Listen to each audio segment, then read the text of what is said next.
Magandang umaga po. Good morning po sa inyo lahat. Ay, kami po, kung makita po ninyo, Mayor, kung makita po ninyo, ang pagpunta po namin dito ay kasama po natin ang iba't ibang kalihim ng mga iba't ibang departamento na nandito upang magdala ng tulong dahil napakabigat ang pagkatama ng opong dito, lalo-lalo na dito sa Masbate. Marami pa tayong ginagawa doon sa nakaraan ng bagyo. Hindi pa tayo tapos doon sa nakaraan ng bagyo. Tinamaan na tayo ng panibagong bagyo. Tapos may lindol pa yata nung kagabi. Kaya't nandito kami lahat upang lahat ng pangangailangan ng mga na-displace, yung nawalan ng bahay, wala ng tirahan, ay mabigyan ng tulong.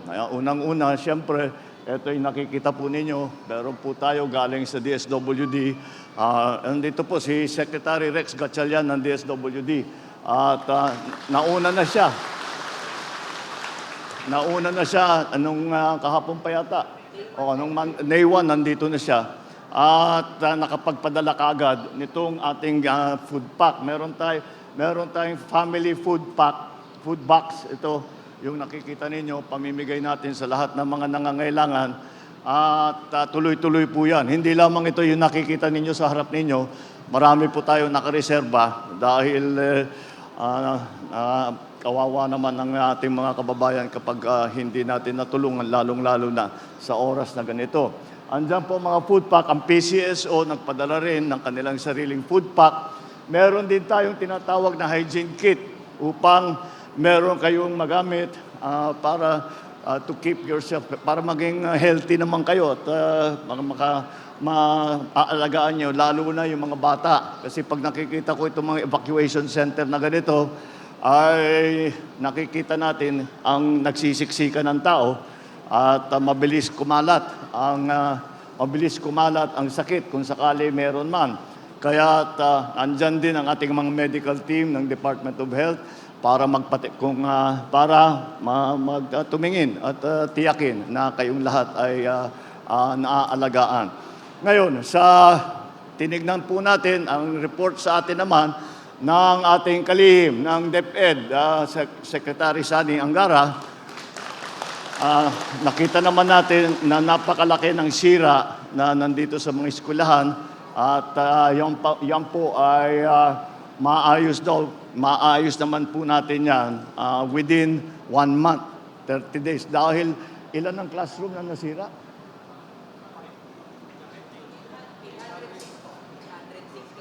806 na classroom ang nasira. Kaya baka matatagalan ng konti, 1 buwan bago makabalik.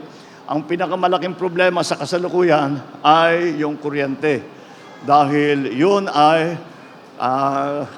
pinakakomplikado. Dahil hindi lang ganun kasimple na ipagkakabit-kabit mo ulit yung mga alambre. Kailangan tiyakin na hindi magkaproblema. Pag inon yung kuryente, baka lumiyab, baka masira, baka mag-short. Kaya kailangan maingat, kaya baka matagalan ng konti. Ngunit, nakapagpadala na tayo ng generator sa inyong ospital dahil kulang.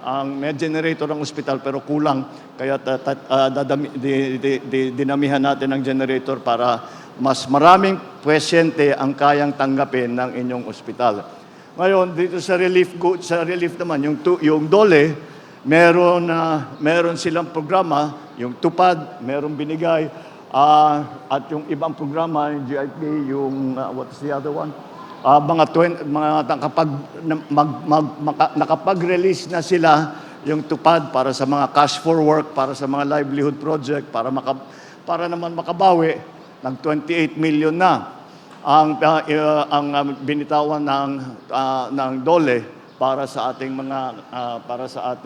mga naghahanap ulit na makabawi pagkatapos nga ng bagyo. Nag-instruction din ako dahil sa request ng governor ko nag-request, nag-instruct na ako sa DBM bago ako umalis ng Maynila na mag-download ng 100 million na LGSF para meron kayong immediate na magamit na para sa pag-rehabilitation. Kaya po, patuloy po, pero wag kayo mag-alala. Patuloy po ang suporta ng pamahalaan hanggat nangangailangan kayo. Kahit na matagalan tayo ng konti dahil hindi pa nyo naaayos ang inyong mga tahanan, nakasupport na kami. Kahit umalis kayo sa evacuation center, pero hindi kayo makauwi sa sarili ninyong mga tahanan, ay tuluyan pa rin magsusupply kami nitong family food pack. Ngunit, kung titingnan din nyo doon sa labas, meron na po tayong water purification, yung mga truck na nandyan, yung Love for All na purification, yun naman ay galing sa First Lady. At naiwan dito at nandyan ginagamit natin. Yung DSWD, para naman, mahirap naman yung kinakain ninyo, puro dilata. So, kaya naglagay po kami ng food truck para may mainit naman. Nandun na, may nakapila na. Bukod pa ron, meron tayong cash assistance. Dahil ang bawat pamilya ay iba-iba ang pangangailangan. Kaya hindi naman basta ito lang ang ating ibibigay. Siguro yung mga gamot ninyo, yung mga bibili nyo baby na pagkain ng bata, lahat yan, hindi lahat ng pamilya pangangailangan yan. Kaya magbibigay kami ng cash assistance. Nandiyan po, yung pumipila po dyan, yan po binibigyan tig sa 10,000 para may cash, may pera na magamit para sa inyong pangangailangan. Kaya wag kayo pong mag-alala, hindi kayo basta't may iwanan na lang kahit na nakadaan na yung bagyo, nandito pa rin ang inyong pamahalaan. Hindi po kami aalis dito hanggang lahat ng evacuees, lahat ng ating mga tinamaan ng bagyo ay nakatayo na, nakaahon na. At yan po ang aming hangarin ay laging makapagserbisyo pagka lalo na gantong panahon ng bagyo ay kailangan po natin talagang tulungan. Meron pa tayo ito, pang wifi ito, ibibigay natin po dito. Ito yung Starlink na sa satellite para meron tayong telepono, meron tayong email, magagamit po natin ang mga telephone natin. Kaya yan po ay tuloy-tuloy naman po ang ating ginagawa at kagaya ng aking nabanggit, huwag po kayong mag-alala. At andito po kami at kung ano yung pangangailangan nyo, pagkain, gamot, cash, kung ano man, ay nandito po tayo para tulungan kayo. Kaya konting tiyaga lang po, wala ang mahirap dito. Wala talaga tayo magawa sa panahon.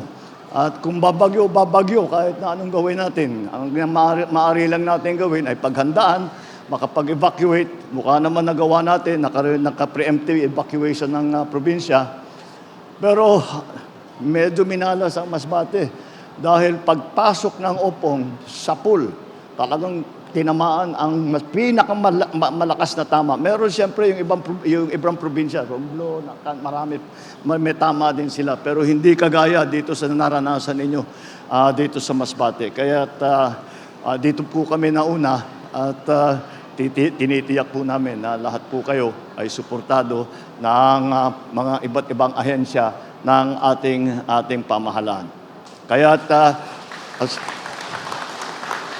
wag po kayong magdadalawang isip kung meron kayong pangangailangan, sabihin po ninyo sa sino man na ahensya, sa DSWD, siyempre sa provincial government, sa municipal government, lahat po ay pwede sa city government, lahat po ay wag po kayong magdadalawang isip. Pag may pangangailangan nyo, kung maibigay namin, gagawin namin, ibibigay po namin sa inyo. Kaya konting tiyaga na lang, konting dasal, ay makakabalik din po tayo at nandito po kami sa likod ninyo. Sige, maraming salamat po at good luck po sa inyo lahat.